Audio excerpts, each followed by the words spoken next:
제가 1977년도에 군대에서 제대를 하게 되었는데, 이제 7월달 제대인데 1월달에 기도했습니다. 하나님, 제대하는 해인데 7자가 2번 겹치는데 하나님 어떤 복된 일이 일어날지 기대가 됩니다. 그랬는데 어떤 분이 우리 부대 병원에서 입원해 있으면서 교회 처음 나오고 예수님을 만난 분인데, 이제 DMZ 부대로 다시 돌아가면서 이제 부대로 배치될 때 퇴원을 하면서 저에게 찾아와서 봉투에 하나 넣어서 선물을 줬어요. 봉투를 열어보니까 복권 한 장, 100원짜리 복권 한 장을 줬어요. 군대니까 복권제가 별로 좋아하지 않고 비교적 혐오하는 편인데 선물로 주니까 할 수 없이 받아서 뒷점을 넣고 있었는데, 주말에 보니까 이게 새끼를 쳤어요. 한 장짜리가 4장짜리가 되고, 그 다음 주말에 보니까 이 4장짜리가 또 7장짜리가 되더라고요. 근데 하여튼 어떻든 새끼가 쳐지더니 마지막 7장 중에 한 장이 2등에 당첨이 됐습니다. 당첨금으로 50만 원을 받았는데, 그때 제대하고 대학에 복학하면서 내는 등록금이 7만 원이었어요. 대학 등록금 7만 원이니까 이 50만 원이 아주 적지 않은 큰 돈이었습니다. 그 새끼 칠 때마다 가서 복권을 바꿨던 곳이 파주에 있는 버스 정류장 옆에 있는 조그만 가게, 할머니가 하는 가게였는데, 그게 소문이 나가지고 복권이 배달되는 날 아침부터 하여튼 군인들이 줄 서가지고 점심도 먹기 전에 다 사가는 거야. 다 사가고. 야, 복권 하나, 이것도 1등도 아니고 2등 당첨됐다는데 사람들이 저렇게 몰려드는구나. 그럼 제가 많은 생각을 했어요. 한국의 복권은 6개 숫자가 다 맞아야, 저하고 맞아야 1등이 당첨이 되는데 요즘 저렇게 됐어요. 그런데 당첨될 확률이 지금은 모르겠어요. 814만 분의 1이랍니다. 그러니까 아주 확률이 거의 정말 힘든 것이죠. 그런데 왜 이 말씀을 드리냐면, 베들레헴에서 동정녀 마리아에게서 태어난 아기 예수님이 하나님의 아들 메시아가 될 확률은 얼마나 될까? 사람들은 어떻게 아기 예수를 보고 이분이 우리의 구원자고 하나님 보내준 메시아다라는 것을 확인하고 믿을 수가 있었을까? 예전에 우리 세안교회 아주 초기 때 토론토에 어떤 선배 목사님, 김 목사님인데 초청해서 부흥회를 하게 됐습니다. 공항에 부흥 강사 마중을 나갔는데 목사님이 없는 거예요. 많은 인파 중에 그분을 찾을 길이 없었어요. 당시는 핸드폰도 없었을 때입니다. 어떻게 목사님 알아볼 수 있을까요? 서로 이메일 주고받다가, 내가 이때 비행시간 이렇게 델타로 이렇게 갑니다. 비행시간 받았어요. 그리고 제가 검정 가방을 들고 갑니다. 검정 가방 인포메이션 받았어요. 그리고 사진 보내주겠습니다. 사진 받았어요. 그런데 그날따라서 남자들마다 다 검정 가방 들고 다니는 거예요. 물론 이제 이름 써가지고 거기 피켓같이 들고 있으면 찾기가 쉬운데, 제가 제일 싫어하는 게 그거예요. 그래서 그건 안 하기로 했어요. 가장 확실한 게 있었어요. 뭡니까? 사진인데, 이 보내진 사진을 들고 거기에 맞는 얼굴을 찾는데 도무지 없는 거예요. 1시간 넘게 찾았어요. 못 만났습니다. 근데 1시간 넘게 왔다 갔다 막 뒤지고 하다가 이상한 걸 하나 발견했어요. 한 동양 사람인데, 남자인데 검정색 가방을 들고 있는데 얼굴은 다른 사람이에요. 저분은 아닐 거야 하고 몇 번 지나갔는데 좀 이상하다 싶어가지고 가까이 가서 물어봤습니다. 혹시 김 목사님이세요? Are you Korean부터 하고 나서 이제 물어봤어요. 예, 제가 김경진입니다. 아, 그래요? 아니, 근데 어떻게 이 얼굴이 다른데요? 아이고, 죄송합니다. 그거 20년 전에 찍은 사진입니다. 전성기 때 사진을 보내주신 거예요. 그래 이제 목사님이 웃으면서 지갑을 꺼내가지고 드라이브스 라이선스를 보여줬는데 사진 보니까 딱 맞아요. 그래서 그분을 모시고 집회를 했던 기억이 있습니다. 수천 년 전에 하나님께서 아들을 보내주시는데 어떻게 사람들이 그분이 메시아인 것을 알 수 있을까? 이게 참 큰 문제잖아요. 그래서 하나님께서 그것을 확인할 수 있는 표적을 주셨다. 이 세상을 구원할 내 아들은 이스라엘 민족에서 태어날 것이다. 하나님, 이스라엘 민족이 한두 명이 아니지 않습니까? 그래, 이스라엘 민족 중에 아브라함의 후손으로 태어날 것이다. 아니, 아브라함의 자손 하늘의 별처럼 많게 하겠다고 하나님이 하셨는데 그 많은 사람 중에 어떻게 그 아들을 찾습니까? 아브라함의 아들이 있는데 이스마엘이 아니고 이삭의 후손 중에서 메시아가 나올 것이다. 아니, 이삭의 후손도 굉장히 많고 이삭도 많은 복을 받았는데요, 이삭의 후손 중에 12명의 아들이 야곱에게서 태어나는데 그 중에 유다 지파에서 이제 메시아가 올 것이다. 그 유다 지파도 또 만만치 않은데요, 성경에 보니까 많은 그 번성하는 복을 받았던데요, 그 유다 지파 중에도 이세 가문에서 나오는데 이세 가문에도 많은 아들이 있지만 그 중에 다윗의 후손으로 올 것이다. 다윗의 고향에서 태어날 것이다. 하나님이 점점 좁혀가면서 메시아가 어떤 사람으로 어떻게 어디에서 올 것인가에 대해서 구체적으로 가르쳐 주시고 그것이 바로 표적이다 이렇게 말씀을 해 주신 것입니다. 성경에 보면 이게 수백 개가 돼요. 제가 지난 성탄절 지나면서 45개 이상을 하나하나 이렇게 찾아가면서 대조하면서 확인을 하고 묵상을 했어요. 근데 제가 생각할 때 45개의 예언만 들춰내더라도 요 예언이 한 사람, 베들레헴에서 태어난 동정녀 마리아에게서 태어난 한 사람 예수 그 아기에게 적중될 확률은요, 그야말로 이거는 제로에 가까운 거예요. 어떤 분은 이런 얘기를 합니다. 옛날에 김중원 박사가 이런 얘기를 했는데 500원짜리 동전 하나를 가지고 동전 한번 보여주세요. 저기다가 매직으로 진하게 X표를 했습니다. 양쪽에 다 X표를 하고, 그리고 저 500원짜리 동전을 수도 없이 많은 500원짜리 동전과 다 섞었어요. 섞어서 비행기에 타고 올라가서 공중에서 한국에 전체 다 뿌리는 거, 그냥 경기도 일대에다가 이 동전을 쫙 뿌렸습니다. 공중에서.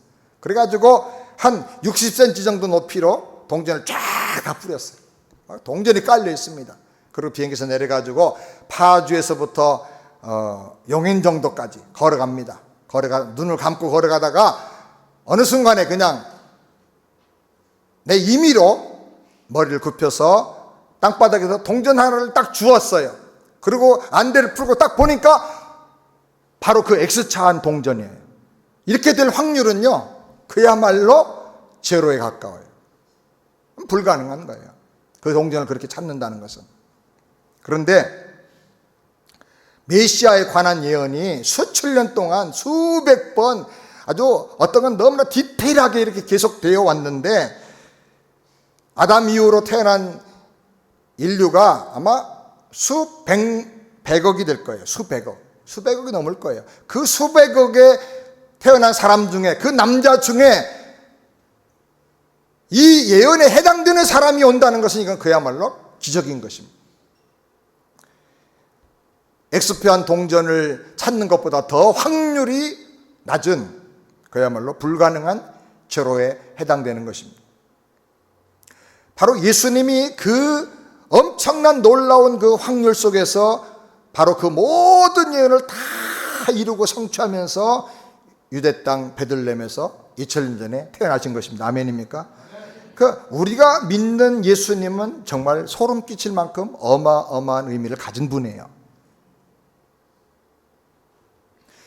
12월 25일 성탄절은 지나갔습니다. 그러나 성탄하신 예수님은 여전히 우리 믿음의 핵심이고 우리 생활과 삶의 뿌리가 되고 능력이 되는 분입니다. 아멘. 그래서 예수님에 대한 그 예언과 성취를 우리가 계속 깊이 살펴보고 묵상할 필요가 있는 것입니다. 이것이 우리 삶의 모든 능력과 모든 믿음의 근거가 되는 거예요. 우리 미래를 결정하는 것도 바로 여기서 결정이 되는 것입니다.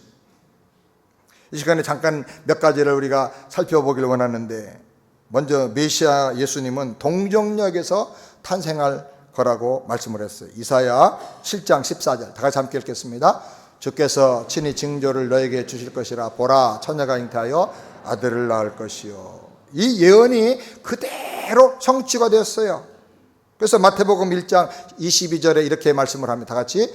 이 모든 일에 된 것은 주께서 선제로 하신 말씀을 이루려 하심이니 가라사대 보라, 처녀가 잉태하여 아들을 낳을 것이요. 그 이름은 임마누엘이라 하리라 하셨으니. 이런 말씀들과 관계소리가 앞뒤를 살펴보면 항상 따라오는 말이 뭐냐면 하신 말씀을 이루려 하심이라. 하신 말씀이 이루어졌다 하는 것을 성경이 계속 강조하고 있어요. 예언의 말씀 그대로 됐다는 거죠. 또 사무엘하 7장 11절부터 13절 다 같이 한번 읽어보시겠습니다. 여호와가 너를 위하여 집을 세우고 내 수완이 차서 내 조상들과 함께 잘 때에 내가 내 몸에서 날 자식을 내 뒤에 세워 그 날을 견고케 하리라. 저는 내 이름을 위하여 집을 건축할 것이요 나는 그 나라 위를 영원히 견고케 하리라. 메시아는 다윗의 보좌에 앉아서 하나님 나라의 왕으로 영원히 다스릴 것이다. 육체적인 다윗의 왕위는 이스라엘의 멸망과 함께 끊어졌어요. 그러나 다윗의 후손으로 오시는 예수님께서 그 위를 영원히 견고하게 세워서 통치하실 것이라고 약속을 했어요.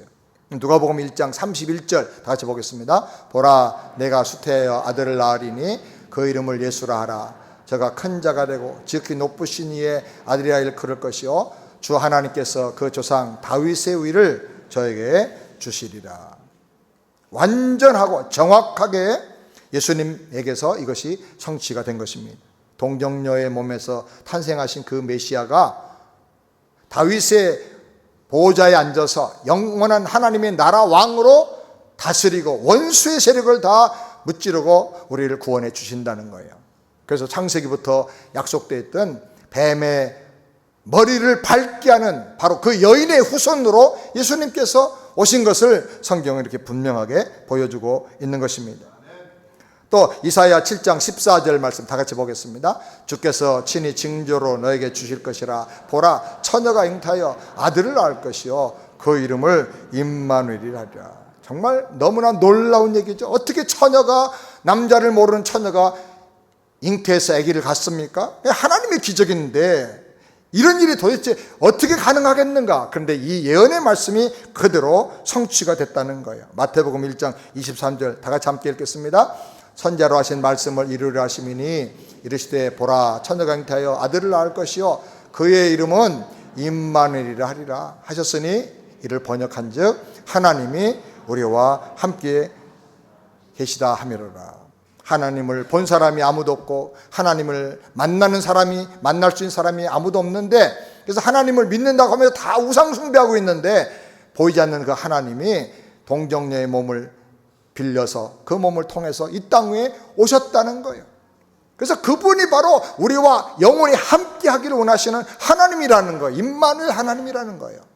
그분이 오심으로 말미암아 이제 하나님과 단절된 우리의 삶의 비극이 다 해결되고 하나님이 나와 늘 함께 하시는, 하나님과 동행하고 사는 이런 놀라운 복을 우리가 누리게 되었다는 것입니다. 아멘.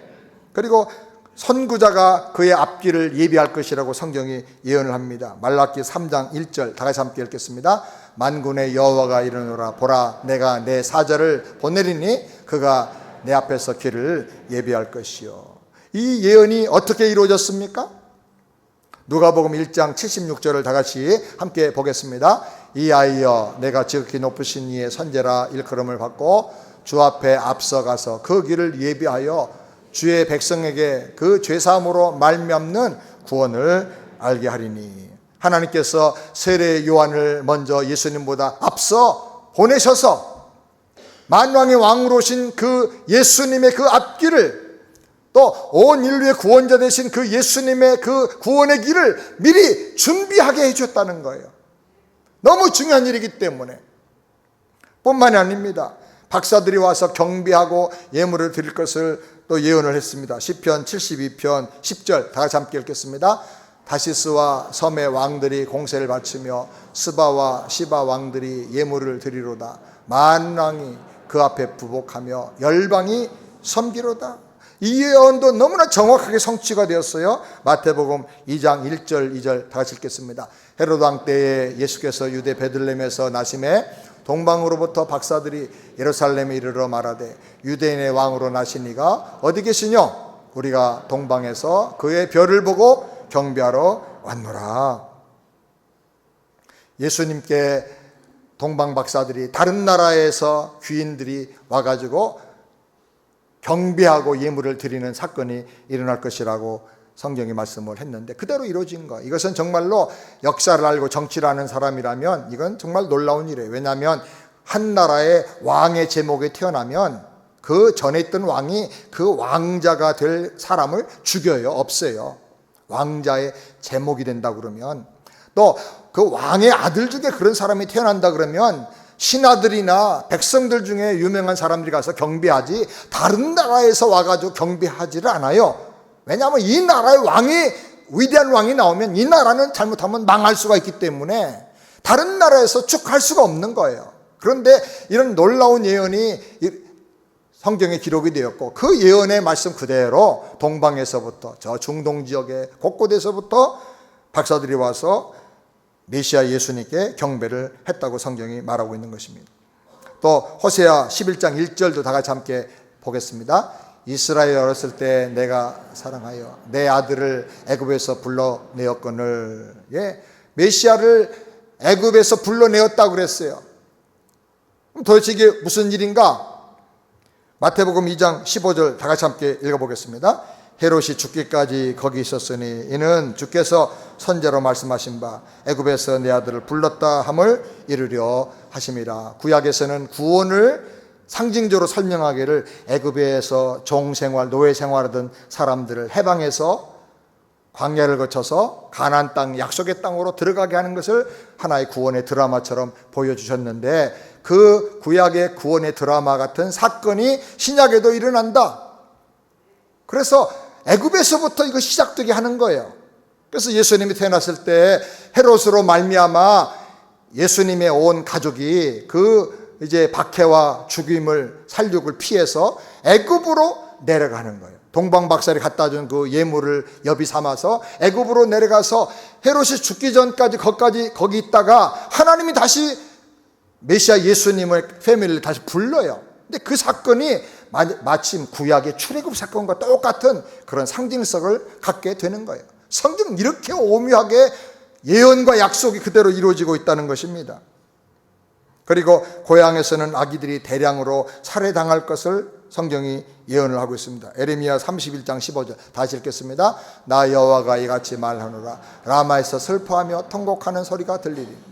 라헬이 그 자식을 위하여 애곡하는 것이라. 그가 자식이 없으므로 의로받기를 거절하는도다. 이런 예언까지도 다 디테일하게 이루어졌다는 거예요.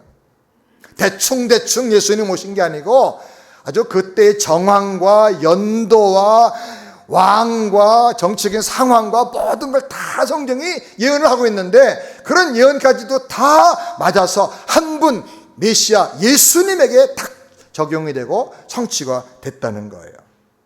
할렐루야. 그래서 이런 말씀에 근거해서 우리가 몇 가지를 생각하는 것은, 첫 번째로 메시아 예수님에 대한 예언 성취를 확실하게 깨닫고 당당하게 믿어야 되겠어요. 당당하게. 아멘. 예수 밖에는 구원자가 없다. 이걸 우리가 당당하게 믿고 당당하게 선포를 해야 되는 거예요. 아멘. 이런 표적을 자세히 확인해 보라는 거예요. 세상에 도대체 어디에서 누구에게 이런 일이 있었느냐는 거예요. 수천 년의 역사 속에서 또 수십 명의 다양한 사람들을 통해서 하나님이 예언하시고 약속하시고 말씀하셨는데, 그 말씀이 그대로 수천 년 역사 후에 정확하게 이렇게 예수님에게서 성취가 됐다는 거예요. 그러니 이 표적을 자세히 확인하고 예수 밖에는 유일한 구원자가 없다는 사실을 의심하지 말고 믿으라는 거예요. 아멘. 예수님은 나사렛 사람이라 불릴 것이라 구약에 예언이 되어 있어요. 이사야 11장 1절에. 근데 마태복음 2장 23절에 그대로 성취가 됐어요. 예수님은 말할 때 주로 비유를 가지고 쉽게 하나님 말씀을 전해 주실 것이라 그랬는데, 이사야 6장 9절의 그 말씀이 마태복음 13장 10절에 그대로 성취가 됐어요. 비유가 아니면 다른 걸로는 말씀하지 않더라. 그렇게까지 성경이 말하고 있어요. 예수님은 자기 백성에게 왔지만 자기 백성들에게 거절당할 것이라고 성경이 이사야 53장 3절에 예언이 됐는데, 요한복음 1장 11절에 자기 땅에 오매 자기 백성이 영접하지 아니하였으나 영접하는 자 곧 그 이름을 믿는 자에게는 하나님의 자녀가 되는 권세를 주었다. 그 백성이 영접하지 않아서 이제 이 복음이 이스라엘을 넘어서 온 이방 전 세계로 퍼져나가게 되었고, 누구든지 예수만 믿으면 구원 얻는 놀라운 기회가 이제 우리에게 주어지게 됐다는 거예요. 아멘. 예수님 예루살렘에 올라가실 때 어린아이들이 일어나서 찬양하게 될 것이라고 그랬는데, 시편 8편 2절의 말씀이 마태복음 21장 16절에 그대로 이루어졌어요. 예수님은 사람들에게 버림받아서 모퉁이 돌이 될 것이라고 그랬는데, 시편 118편 22절의 말씀이 마태복음 21장 42절에 그대로 이루어졌어요. 예수님 오셔서 소경의 눈을 뜨게 하고 문둥병자를 고치고 죽은 자를 살리고 수많은 이적을 행하지만 사람들이 믿지 않을 것이라고 성경이 예언을 했어요. 이사야 53장 1절에 누가 그걸 믿었느냐 그랬어요. 요한복음 12장 37절에 이적을 보고도 떡을 먹고 배가 불렀음에도 불구하고 예수를 믿지 않았더라. 성경이 그대로 말하고 있는 거예요. 예언이 그대로 이루어지고 약속이 그대로 이루어지고 하나님의 말씀이 상징이 그대로 다 실체로 이루어진 것이 바로 예수님의 사건인 거예요. 아멘입니까? 그래, 이런 분은 세상에 없는 거예요. 예수의 유일성을 우리가 확실하게 믿으시기 바랍니다. 요즘 제일 치열하게 일어나는 영적인 보이지 않는 전쟁은 예수는 많은 성인 중에 한 사람이다. 기독교만이 유일하게 구원받는 종교는 아니다. 불교도 다 구원받고 다른 종교도 다 좋은 게 있는데 기독교가 조금 좋을 뿐이다. 이렇게 상대성을 자꾸 강조합니다. 절대자 예수님, 절대적인 하나님 말씀을 사람들이 무시하려고 그래요. 우리도 모르게 학교에서 공부하고 교수들이 강의를 듣다 보면 이런 사상에 빠져들어가지고 예수 외에도 다른 구원의 길이 있다, 이런 헛된 생각을 하기가 쉬운데, 우리 영적인 전쟁을 잘 해야 됩니다. 아멘입니까? 우리 어렸을 때 저희 대학교 때 은혜 받고 가니까 그때 사람들이 티셔츠를 많이 입고 다니는데, 그때는 한국에 막 유행하는 티셔츠가 뭔지 아세요? 뒤에다 앞에다가 Only Jesus, One Way Jesus, 예수 한 분밖에 없다는 거예요. 믿는 사람들이 너무 당당하고 확신에 차서 변화되면서 그렇게 전하고 다니니까 아주 사람들이 그게 당연한 줄 알고 그런 티셔츠를 입고 다녔어요. 다시 우리가 이런 운동을 일으켜야 될 줄 믿습니다. 오직 예수밖에 없습니다. 아멘. 예수님만이 유일한 구원이고 예수님만이 유일한 길이고 예수님만이 유일한 진리인 것을 여러분 확실히 믿으시기 바랍니다. 두 번째로, 예수님을 구세주로 영접하여 확실하게 영생을 누리고 살아야 되겠습니다. 시편 41편 9절의 예언대로 주님은 가룟 자가 배반하여 은 30냥에 팔았습니다. 이사야 53장 6절의 예언대로 사람들은 예수님을 채찍질하고 침뱉으면서 조롱했습니다. 이사야 53장 12절 말씀대로 예수님은 두 강도 사이에서 십자가에 못 박혀 죽으셨습니다. 시편 69편 21절의 말씀대로 예수님은 고통 중에 신 포도주를 한 모금 먹으셨다 그랬어요. 시편 22편 16절의 말씀대로 예수님은 손과 발이 못 박히는 그 고난을 당하셨어요. 시편 22편 18절에 사람들은 예수에게 수치를 주기 위해서 예수님 옷을 다 벗기고 다 제비에 뽑아서 옷을 나누어 가졌다고 예언했는데 그대로 이루어졌어요. 시편 31편 5절에는 예수님께서 자기 영혼을 아버지 손에 부탁할 것이라고 그랬는데 그 예언 그대로 아버지여 내 영혼을 아버지 손에 부탁하나이다. 그렇게 기도하고 다 이뤘다 하시고 죽으셨어요.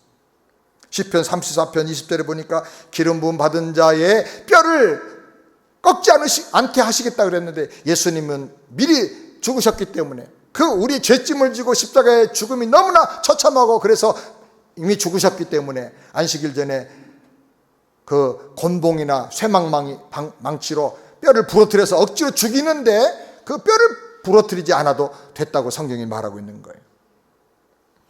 이사야 53장 9절에 보면 부자의 무덤에 예수님 장사된다 그랬는데 예수님은 자기 무덤은 없어요. 그러나 부자 아리마대 요셉이 예수님을 모시고 가서 자기 무덤에 예수님을 안장하게 됐죠.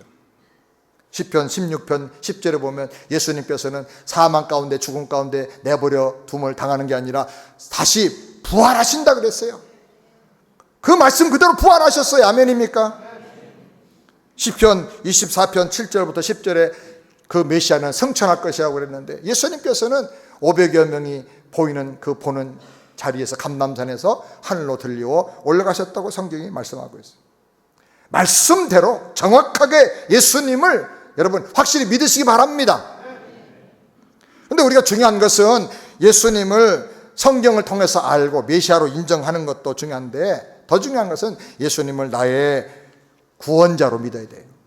예수님을 나의 주인과 왕으로 영접해서 내 생명처럼 그분을 모시고 살아야 되는 거예요. 아멘입니까? 만약에 예수님을 성경을 통해서 알고 깨닫고 지적으로 동의한다 그러면 이거는 지적인 동의라고 하는 거예요. 이거는 구원 얻는 믿음이 아니에요. 예수님을 영접해서 그분을 내 생명으로 의지하고 사는 것이 이것이 인격적인 믿음이고 구원 얻는 믿음인 것입니다. 성경을 알고 예수를 지적으로 동의하는 것으로는 절대로 구원을 받을 수가 없습니다. 야고보서 1장 19절 말씀 다 같이 함께 읽겠습니다. 내가 하나님은 한 분이신 줄을 믿느냐? 잘 하는도다. 귀신들도 믿고 떠느니라. 보세요. 귀신들도 하나님을 믿는데요. 한 분이 있으신 것을 귀신들도 인정하는 거예요. 믿어요. 하나님이 세상을 창조하신 거 믿어요. 귀신들도. 하나님밖에는 구원자가 없다는 것도 믿어요. 근데 문제는 뭡니까? 믿고 의지하고 영접하는 게 아니고 믿고 떤다고 그랬어. 떤다고. 두려워한다고요. 하나님이 한 분밖에 없는 것을 인정하지만 지적으로는 동의하지만 하나님을 영접하고 의지해서 구원받게 되지는 못한다는 거예요. 하나님을 믿는다고 하는데 오히려 하나님과 멀어지고 하나님이 두려워지고 하나님을 피하고 싶고 그게 귀신들이 가지고 있는 믿음이에요. 이것을 가르쳐서 우리가 지적인 동의 혹은 지적인 믿음이다라고 말합니다. 구원받는 믿음은 지적인 동의가 아닙니다. 영접하는 믿음입니다. 아멘? 영접한다는 말이 뭡니까? 밥을 내 입에 넣어서 내 몸속에 들어가게 하는 것처럼 물을 내 안에 넣어서 마시는 것처럼 그것이 내 생명되고 내 피와 살이 되게 하는 것처럼 예수님을 성경에 있는 예수님을 알고 연구하고 지적으로 알고 이해하는 게 아니라 그분을 나의 주님으로 영접하고 내 안에 생명으로 모셔드리는 거예요. 아멘? 어떻게 모셔드립니까? 기도로 예수님을 모셔드릴 수 있어요. 예수님, 저는 죄인입니다. 예수님 없으면 못 살겠습니다. 내가 내 힘으로 하나님을 믿어보고 착하게 살려고 했지만 내 양심도 마비되고 하나님도 내가 어디 가서 믿어야 될지 하나님 어떻게 생겼는지 알지를 못합니다. 손으로 깎아서 돌 만들어가지고 그 하나님이라고 믿는 것도 너무나 허황된 얘기고 어리석은 것이고 그러니 하나님 저를 구원해 주세요. 예수님 저를 위해서 죽으셨다고 하니까 그 사랑, 그 구원의 능력으로 저를 구원해 주세요. 저는 예수님 필요합니다. 어서 저의 구원자가 되어주세요. 그리고 예수님을 기도로 모셔드리는 거예요. 바깥에 누가 띵동하고 배를 눌렀습니다. 누굽니까? 예, 제가 누구인데요. 아, 왜 오셨습니까? 예, 이렇게 해서 뭐 갖다 주려고 왔습니다. 아, 그렇습니까? 문 열고 예, 들어오시죠. 그러면 들어오는 거예요. 저 공항에 가서 데리고 오는 거 아닙니다. 예수님께서 여러분 안에 들어가서 여러분을 변화시키고 구원하기를 원하세요. 새해를 복된 새해로 만드는 정도가 아니고 이제부터 영원토록 여러분의 인생을 복되게 하나님 자녀답게 살도록 만들기를 원하세요. 아멘? 예수님이 영접하면 되는 거예요. 계시록 3장 20절 다 같이 함께 읽겠습니다. 볼저다 내가 문 밖에 서서 두리노니 누구든지 내 음성을 듣고 문을 열면 내가 그에게로 들어가 그로 더불어 먹고 그는 나로 더불어 먹으리라. 누구든지 예수님의 음성을 들을 수가 있어요. 여러분 지금 예수님의 음성을 들으셨죠? 하나님 말씀, 성경 말씀을 통해 들었어요. 그리고 문을 열면 돼요. 무슨 문을 열어요? 현관문, 대문, 내 마음의 문, 인생의 문 여는 거예요. 어떻게 열어요? 내가 마음으로 열면 돼요. 인격적으로 예, 내 안에 오시옵소서. 그리고 소리를 내서 기도를 하든지 마음으로 하든지 주님 제 안에 와주세요, 들어와 주세요 하고 모셔드리면 되는 거예요. 문을 열면 그 다음에 일은 주님이 하셔요. 내가, 예수님이 그에게로 들어가겠다고 그랬어요. 주님이 주신 약속이에요. 아까 우리가 구약의 모든 약속이 하나도 빠짐없이 다 예수님에게 기가 막히게 성취됐다고 그랬죠. 그 성취되는 주님의 약속이에요. 그 약속이 뭐예요? 내가 너에게로 들어가겠다. 아멘 좀 하세요. 너에게로 들어가겠다. 아멘.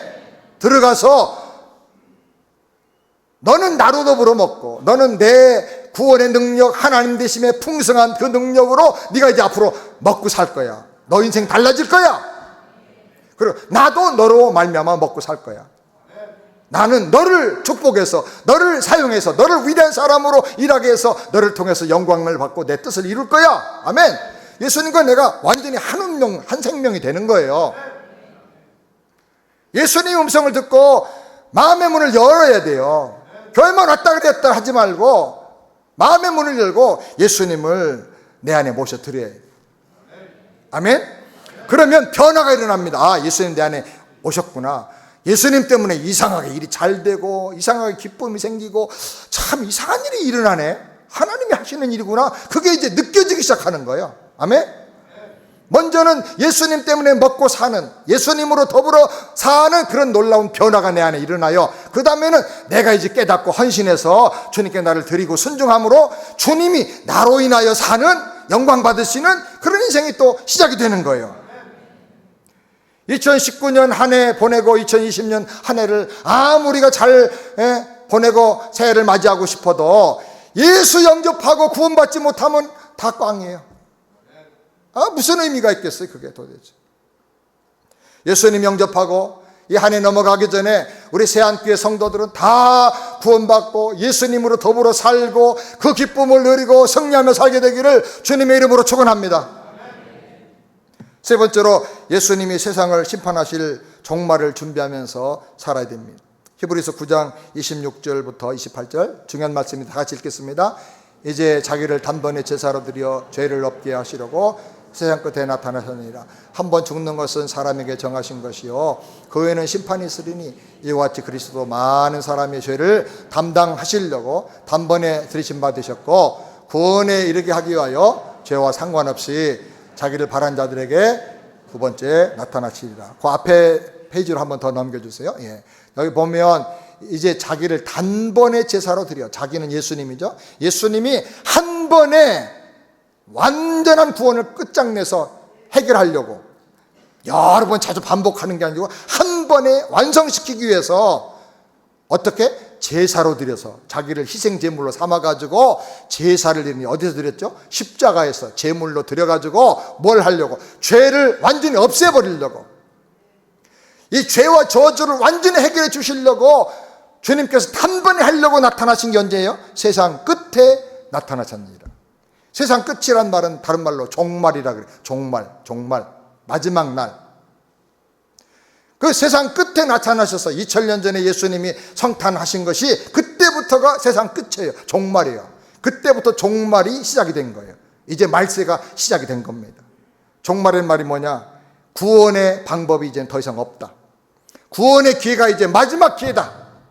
이제 이 시간이 지나가면, 이 기간이 지나가면 완전히 심판으로 들어간다. 끝난다 그 말이에요. 아주 긴장된 텐션의 기간이 예수님으로부터 시작이 된 거예요. 지금이 종말입니다. 우리가 살고 있는 지금이.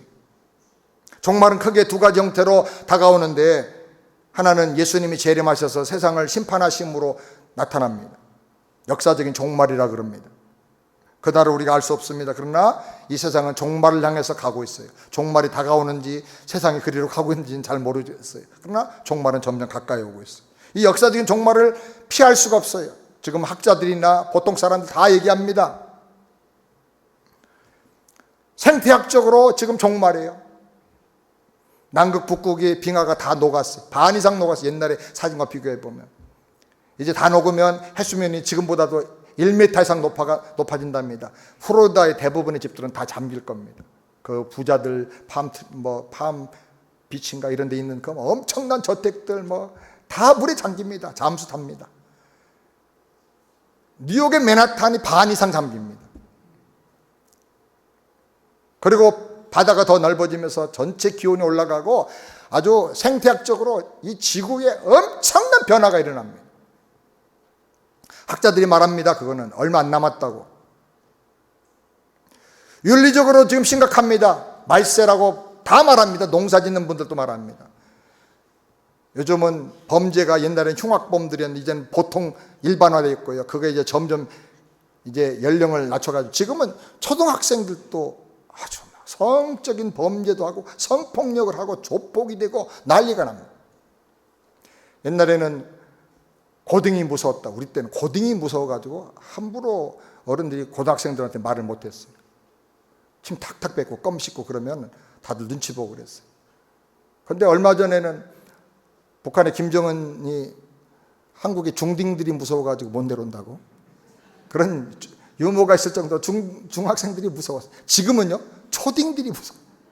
이건 완전히 철도 모르고 막 그냥 막 가는데 요즘 뭐 아주 성폭행부터 해가지고 온갖 범죄를 거기 초등학생들이 다 하고 있어요. 아주 심각합니다. 그리고 전쟁학적으로도 봐도요, 지금 뭐 세계 지구를 몇 번을 날려버릴 만한 핵무기가 다 지금 준비되어 있어요. 7개 나라입니까? 8개 나라가 다 지금 가지고 있는데 어떤 정신병자가 그걸 실지를 누르느냐. 어떤 상황을 잘못 판단해가지고 요번에도 뭐 그런 일들이 뉴스에 보도가 됐잖아요. 미국에서까지도 상황 판단을 잘못했다고. 그래가지고 만약에 이거 이머전시다 그래가지고 만약에 무슨 명령 오더를 하나 내려버리면 그냥 날아가 버리는 거죠. 지질학적으로도 지금 말세의 징조들이 나타나고 있습니다. 일본 사람들은 동경 대지진 곧 이제 올 거다 다 그렇게 알고 있어요.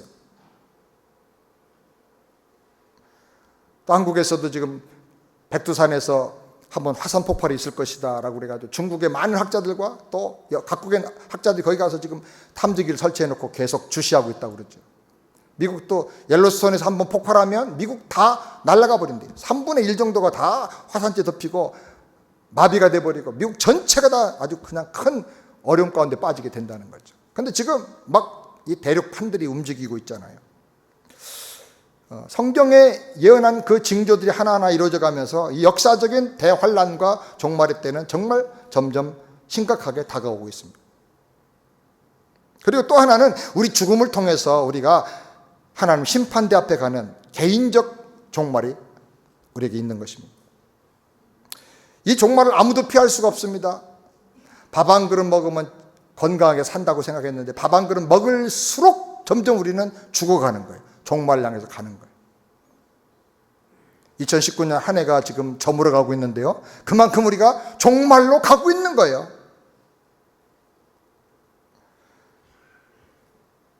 우리는 예수님께서 여기 성경에 보면 세상 끝에 나타나셨다가 많은 사람의 죄를 담당하시려고 단번에 들으신 바 되셨고 세상 끝에 나타나셔가지고 그 다음에 넘겨주세요. 그 다음 구절에 보면 구원에 이르기 하기 위하여 구원을 완성하기 위하여 죄와 상관없이 죄사함 받고 구원받은 사람들이 자기를 바라는 자들에게 예수님을 사모하는 사람들에게 몇 번째로? 두 번째 나타나시리라. 다시 주님이 두 번째로 나타나신다는, 재림하신다는 거예요.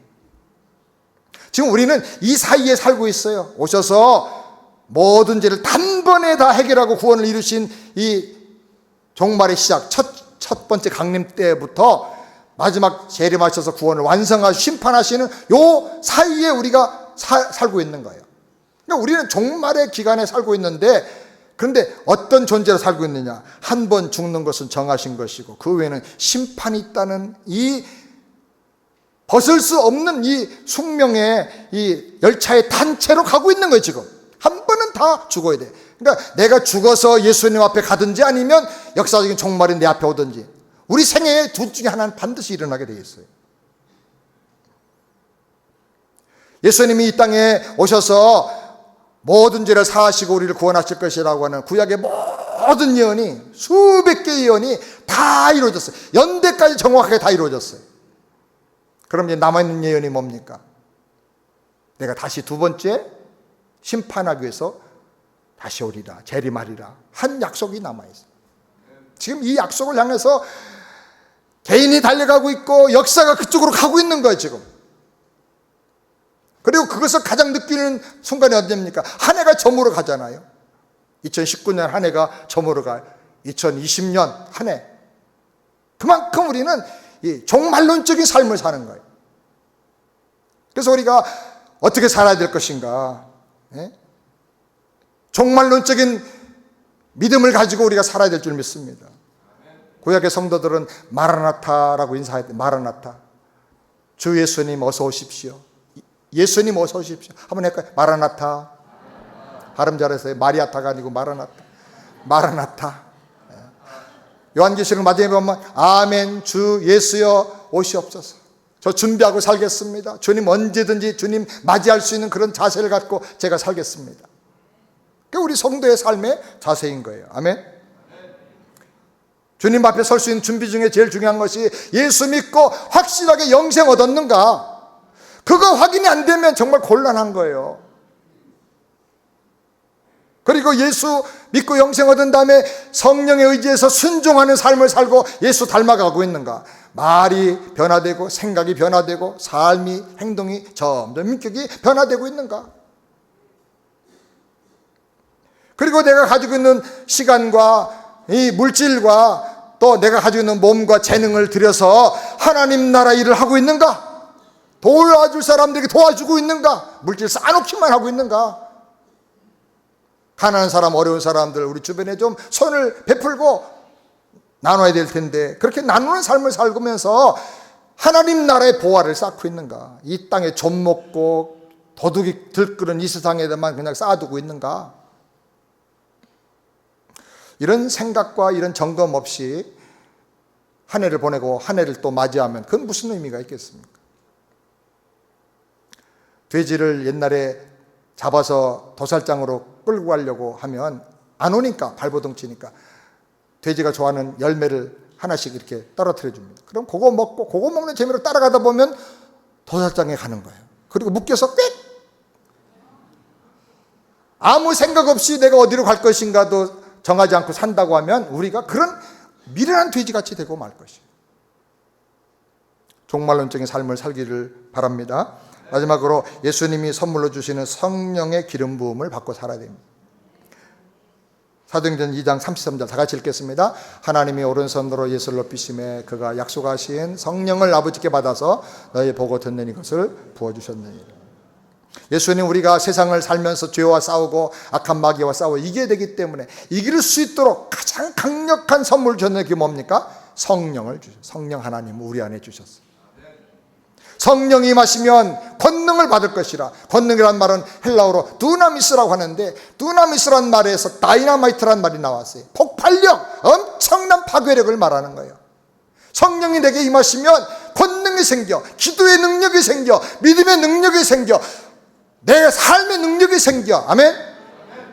그런 능력 있는 사람이 되라는 거예요. 성령이 내게 임하시면 내 눈이 열려요. 육의 눈으로 안 보이던 영적 세계가 보이고 십자가 그렇게 귀하게 보이고 인생이 참 허망한 것이 깨달아지고 그리고 주님만 더 의지하고 사랑하게 되는 거예요. 성령이 내게 임하시면 나를 진리 가운데로 이끌어 주셔가지고 그 진리의 말씀을 체험하게 해주세요. 나한테 그 말씀을 들려버려 해주세요. 그래서 내가 다 누리고 경험하게 해주세요. 경험하고 나면 어떻게 돼? 가슴이 뜨거워지고 하고 나면 마음이 강해지는 거예요. 그거 사실이거든. 내가 경험해 봤으니까. 그래서 성령이 임하시면 사람이 능력이 생기고 뜨거워지는 거예요. 체험보다 더 강한 힘이 없는 거예요. 사랑하는 여러분, 하나님께서 우리에게 성령을 부어주길 원하세요. 누가복음 11장 13절 다 같이 읽겠습니다. 너희가 악할지라도 좋은 것을 자식에게 줄 줄 알거든 하물며 천부께서 구하는 자에게 성령을 주시지 않겠느냐. 하나님이 다 우리 자녀를 주길 원하시는데 좋은 것을 주시는데 성령을 누구한테 주신다고요? 구하는 자에게 주신다. 구하는 자. 구원의 확신을 가지고 날마다 변화되는 삶을 살고 종말론적인 그런 마음을 가지고 깨어서 사는 이 모든 삶에 정말 결정적인 도움을 주는 분이 바로 성령님이에요. 성령님은 구하면 주십니다. 이번에 2020년은 성령의 기름 부음을 받고 성령의 권능을 받아서 여러분이 다 삶에서 승리하길 바랍니다. 이번에 새벽에 나와서 함께 기도합시다. 저에게도 성령의 기름 부음이 더 필요해요. 여러분도 다 성령의 기름 부음을 받길 바랍니다. 할렐루야.